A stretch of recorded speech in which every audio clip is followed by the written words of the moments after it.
Hello everyone, welcome to another lecture for drug delivery principles in engineering. Let us talk about tissue engineering, that as we have been discussing for the past few lectures.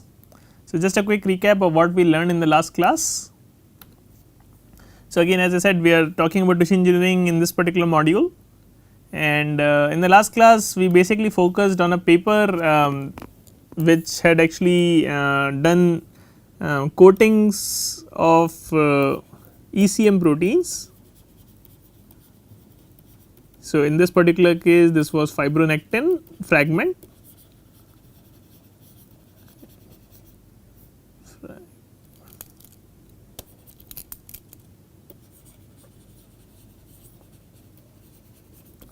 and what we showed there is you can use the protein adsorption to coat your protein of interest, and in this particular case what the author showed is if you coat a particular protein which can bind to integrins alpha 5 beta 1, this fibronectin fragment, this will essentially start signaling through this alpha 5 beta 1 and will produce more bone on these surfaces.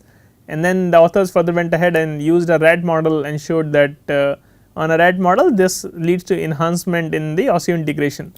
So, such coatings can be then useful for treating osteoporotic patients if they get fracture, because a bigger problem that they face is that once they are implanted with bone and bone screws, over a period of few months these screws started to become loose, and that causes a lot of pain, and they can't put weight on it. So, they have to go back for resurgery, and at that point they have also lost more bone because the screw needs to be drilled into the bone, as well as the bone is resorbing around the plate and the screw. So, some of these strategies can be used. So, this is just one of the ways tissue engineering to support function can actually further enhance the function than when it was after the fracture. Okay. So, we will continue further on this discussion. Let us now focus, I mean this course is obviously drug delivery, so let us now focus more on drug delivery in tissue engineering, and what we are saying here is essentially figuring out why is the drug delivery important in tissue engineering. So, having now got some base in tissue engineering, we will move forward with this and say that it depends mostly on application, and again this is something that you will find right throughout the course, where most of the things will depend on what application you are using it for, and but then nearly all applications of engineering will require some sort of release of either chemicals, of either biologics, drugs, even sometimes cells. So, all of that becomes important in tissue engineering, and that is why it is an integral part of a drug delivery course.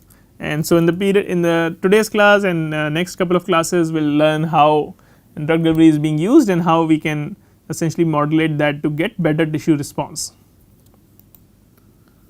So, just to give some examples before we go further in depth is proteins such as VEGF and PDGF, these are required for blood vessel formation. So, let us say if I put an implant into the body and this implant is fairly thick, let us say this is in 10 of centimeter, then the tissues and the cells inside will not survive, because the oxygen, the glucose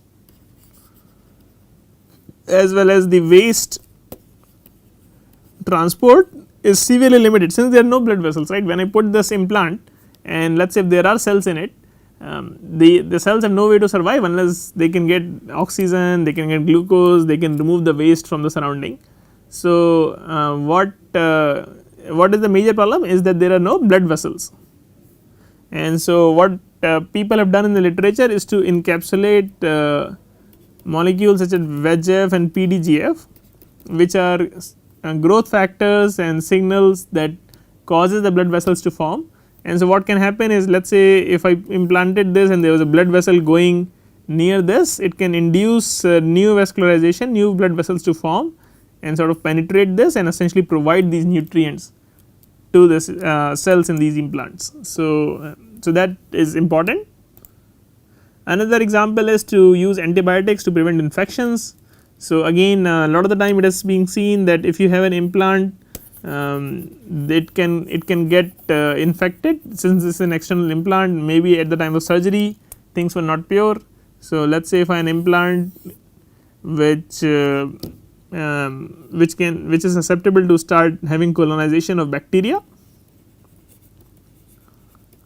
So what you can do to prevent that is you can always encapsulate few antibiotics,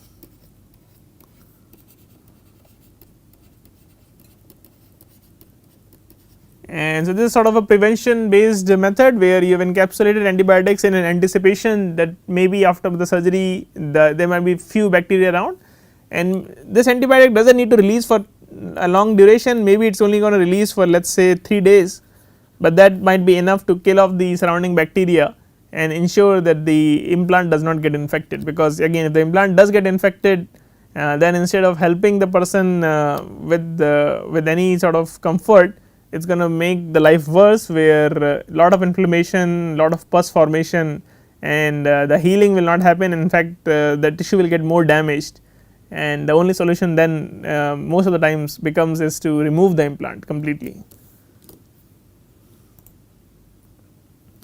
Lot of the time you may be putting in, as we talked about in the organ donation, you may be putting in something that is foreign, and if you do put in something that is foreign, again the immune system is going to recognize it. Let us say if this is these contain cells that are derived from pigs or some other human for that matter, then my immune system, my antibodies, the T cells, B cells, they will recognize that as foreign, and essentially we start to attack this implant. And of course if they start doing that, the implant cells will die, and not only that, again it will cause a lot of inflammation, causing lot of sickness to the patient. And so what is again done here is preemptively you will release molecules that are anti-inflammatory or immunosuppressants. So molecules like rapamycin are typically used for this, or other drugs basically, and these will come out, these make sure that this attack is blocked, and so that way the implant can survive longer. And again you may want this release of immunosuppressants to be over a period of quite a long duration. I mean as long as these cells are here, you may want this immunosuppression to keep happening, and so that is why the drug delivery as well as the control release becomes important in this scenario. And then of course as we discussed in few cases, maybe sometimes you want the cells that are coming in to your implant to get signaling in a certain manner, so that let us say this implant is to regenerate liver tissue. Let us say you are putting an implant that contains matrix essentially,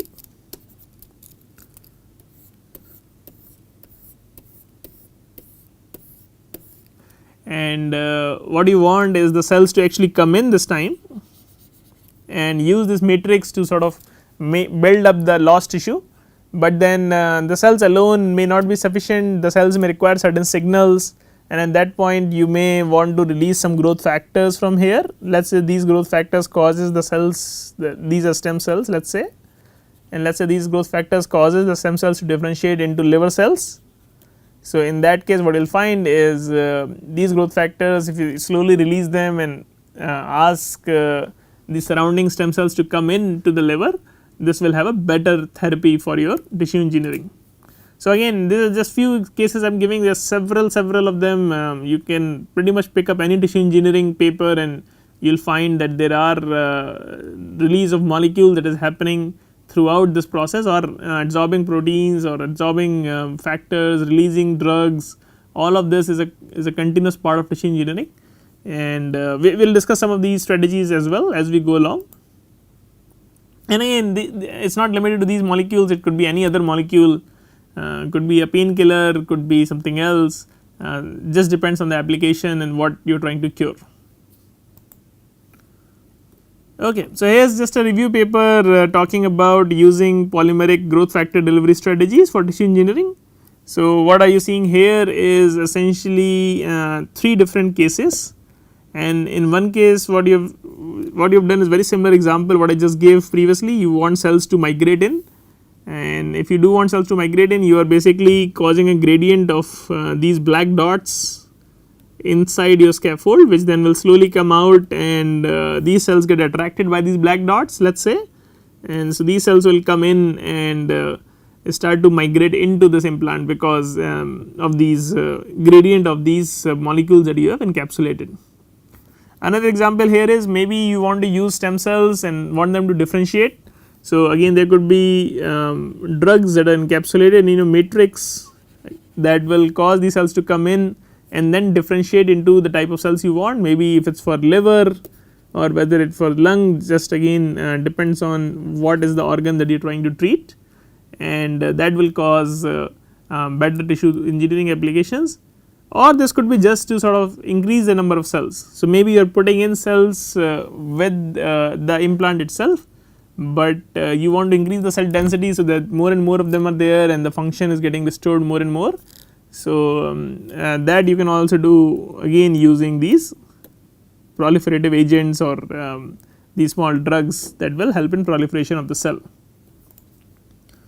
So again here is a list of some of the growth factors that are commonly used, very widely used actually growth factors in tissue engineering, and here are some of the major ones. One is EGF, epidermal growth factor, again very widely used, and its major function is to cause proliferation of epithelial, mesenchymal and fibroblast cells.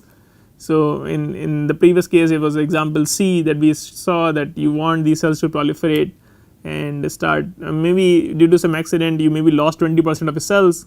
So in that case you may want to deliver EGF in a scaffold in that area, so that not only the cells do migrate in, but you still have to make up for the 20% lost cells, and so that way they can start to differentiate and proliferate. Then we already talked about the PDGF, the platelet derived growth factor, and there are 3 types of them. And as I told you before that this is to sort of mature the blood vessels, and so what you get is you get proliferation as well as chemo attraction of smooth muscle cells, which are essentially these cells that surround the blood vessels, and that causes the maturation to happen. They also cause ECM synthesis and deposition. So if you are sort of wanting the cell environment to improve, you want more ECM to be there, some of these growth factors are used. Another one is transforming growth factor alpha, so also known as TGF alpha, and this is used for migration on proliferation of the cells, again very similar to EGF, and also extracellular matrix synthesis. Then there are several of them. Then there is TGF beta, also act as chemoattractant. You have BMP, one of the most important proteins in the body, and have several applications in different types of cells. They are called bone morphogenetic, but essentially they have applications on other cells as well, but essentially differentiation and migration of the bone forming cells. Then you have other VEGF we talked about, again very widely used. VEGF is nothing but vascular endothelial growth factor, and that will cause the migration, proliferation, survival of endothelial cells, which are nothing but the cells that line up blood vessels. So if you want the new vessels to grow in, you want to have some VEGF in that area, and that will attract these endothelial cells. They will cause the migration, they will proliferate, as well as they will survive and form new blood vessels at those sites. Again, so you do not really have to remember the functions for the part of this course, but still it is good to know, because a lot of these you will read in papers, and a lot of these will be maybe you will use in your own research. So this is something just for your information. Okay. So again using scaffolds you can primarily deliver 3 things, and again not only these 3 things, you can deliver some other small molecules as well, but majorly you are looking at protein delivery. So let us say if I am delivering some VEGF or some PDGF to cause the blood vessels to form in these scaffolds. So then I can use protein delivery. I can release, let us say VEGF, it is going to go and signal on these endothelial cells that are lining the blood vessels, and essentially it will cause sprouting of new blood vessels. So these cells will now get attracted and they want to move in this area, so they will start forming a sprout that is now going into this and further proliferating as it goes, and that way you can have sort of good oxygen and glucose presence within the scaffold as well. The other thing you can do is you can instead of delivering a protein, you can deliver the DNA that codes for that protein, and the DNA slowly releases out whatever cells are in the vicinity, takes up this DNA and then they produce the protein of interest. So, and then that way you can have more sustained release, because the DNA is going to be a lot longer duration, because once the cell gets transfected, maybe it remains transfected with that DNA for a period of over days to months, and that way you can have release over a period of months.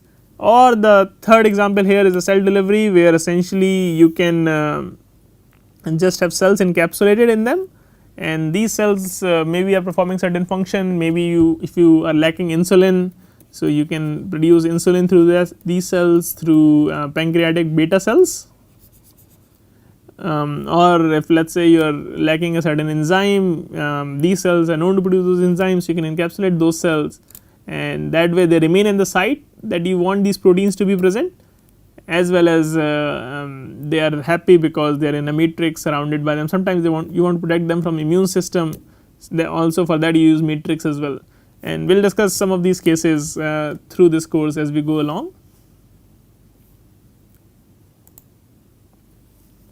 So, here are some more sort of zoomed in images of a matrix. So, let us talk about non-covalent affinity first for biomaterial matrices. So, you have a biomaterial, this could be this could have a natural affinity for growth factor. So, that means that the growth factors will itself go and interact with it, and if I make the biomaterial completely out of these chains, then what will happen is these growth factors are, since they are interacting, they are binding to these chains with some affinity, and then they will slowly release in the media as the time goes on, or as the material degrades itself. The other case you can take is you can use a molecule called heparin. So, this is essentially nothing but derived from the literature, where you will find that heparin has quite a lot of affinity for growth factors, and it has several binding sites to these different kinds of growth factors. So, what you can do is you can conjugate your heparin to your polymeric chains, and what that will do is that will create an affinity for growth factors by itself. So, you do not really have to cross link the growth factor, and that way you can essentially ensure that these growth factors are there.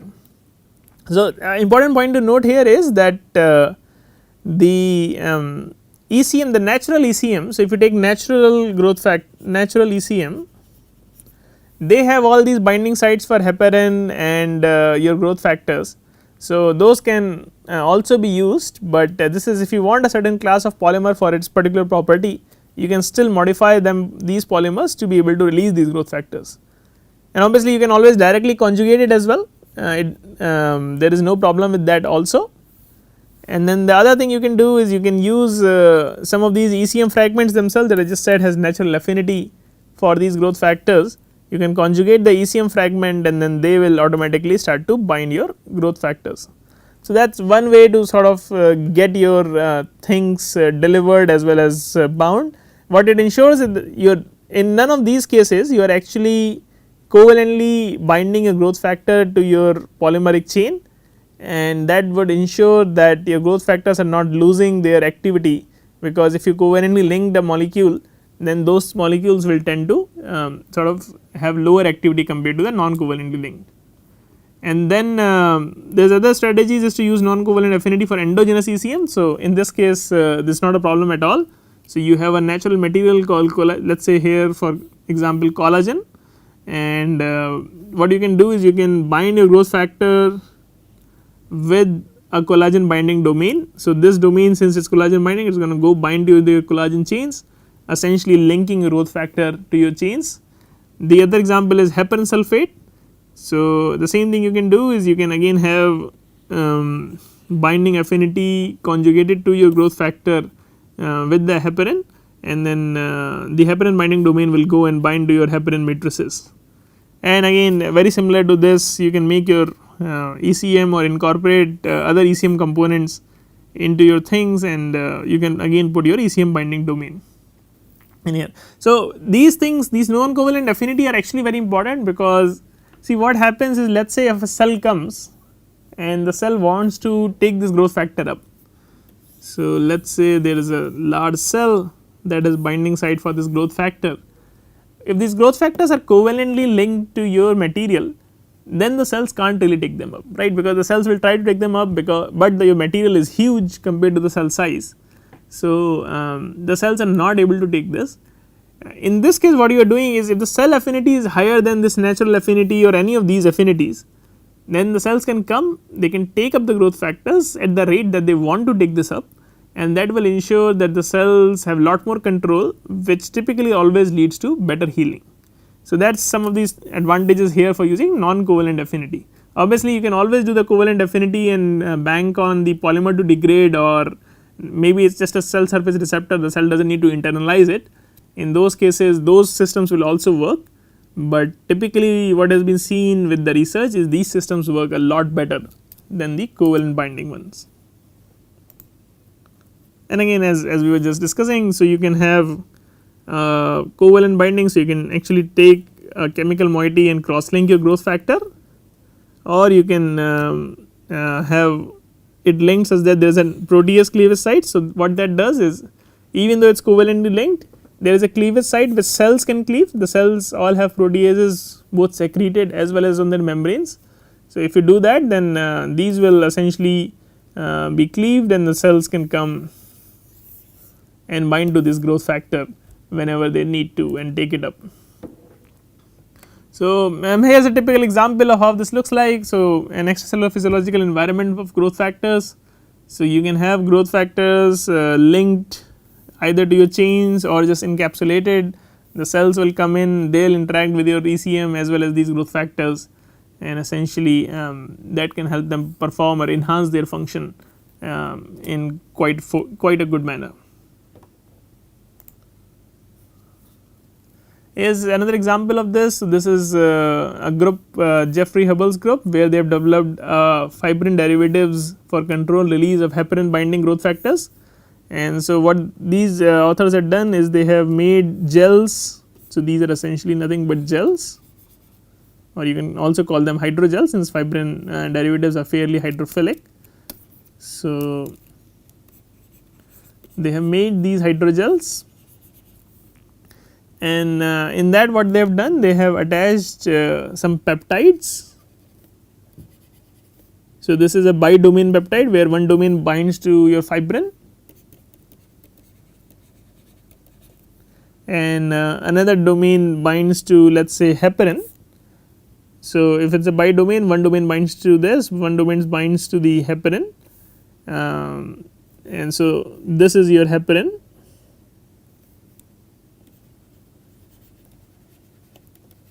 So, all you have to do is you have to make the hydrogel. This is you have to link your bi-domain peptide.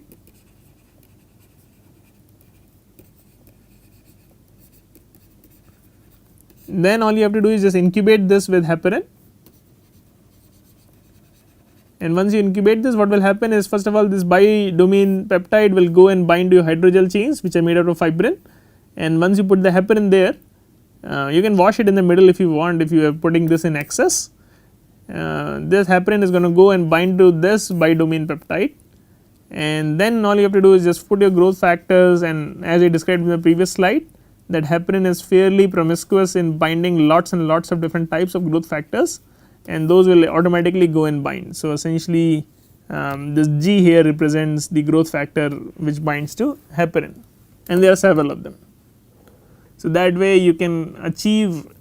So, again this G is now available, right. I mean, if a cell comes and it wants to interact with this growth factor, all it has to do is just have more affinity compared to the heparin, which typically most ligands do, most surface receptors on the cells do, and so that way it will be able to take up this growth factor. So, here are some examples. So, what you are seeing here on this is a gel that is being formed, and on the x axis you have time, which is in days, and on the y axis you have how much of the growth factor. In this case, a growth factor which is used is NGF is being released, and essentially in fraction. So, 1 basically means all of the growth factor that was there were released. So, if you have unmodified fibrin which is not conjugated to your bi-domain peptide, and the heparin what you see is pretty much within less than a day, almost all of it is released, and whereas if you put in a heparin containing matrices, so essentially you use the bidomain and essentially bind it to the heparin and then put the growth factor in there, you see more continuous release, and some of it hasn't been released even at the end of 2 weeks, but the cells can of course come in and take whatever is remaining. So, such systems will give you a lot more sustained effect, more and more cells will continue to move into your hydrogel because they are continuously sensing this growth factor being released from it, whereas in this case the cells will move in for 1 day, but once that is over the cells have really no incentive to move in or to even stay there. So, that is one example. And then further the authors went ahead and showed that this is, so these gels then they start using, I mean NGF is a neural growth factor. So, these cells then they used for a neurite extension experiment, where if they only have fibrin as it is being shown here, they get a certain extension which they have normalized to 1, but then as you put these growth factors and use this system, you see a lot more pronounced effect. You can start seeing, so solid bar is essentially no heparin. So, you see that if you have no heparin and you are releasing the growth factors, you do not really get much response, as was fairly clear that these growth factors are getting released within a day or so. But if you do put your heparin in there, you see a lot more extension of these neuronic cells, just because there is a sustained release of growth factor over time. So, essentially that is what is described here. The concentration they used here was 20 nanogram, but again this is more a conceptual thing, that if you have a continuous release using some heparin or continuous actually retention of this growth factor, the cells are liking it much more. Okay, I think we will stop here and we will continue further in the next class. See you then. Thank you.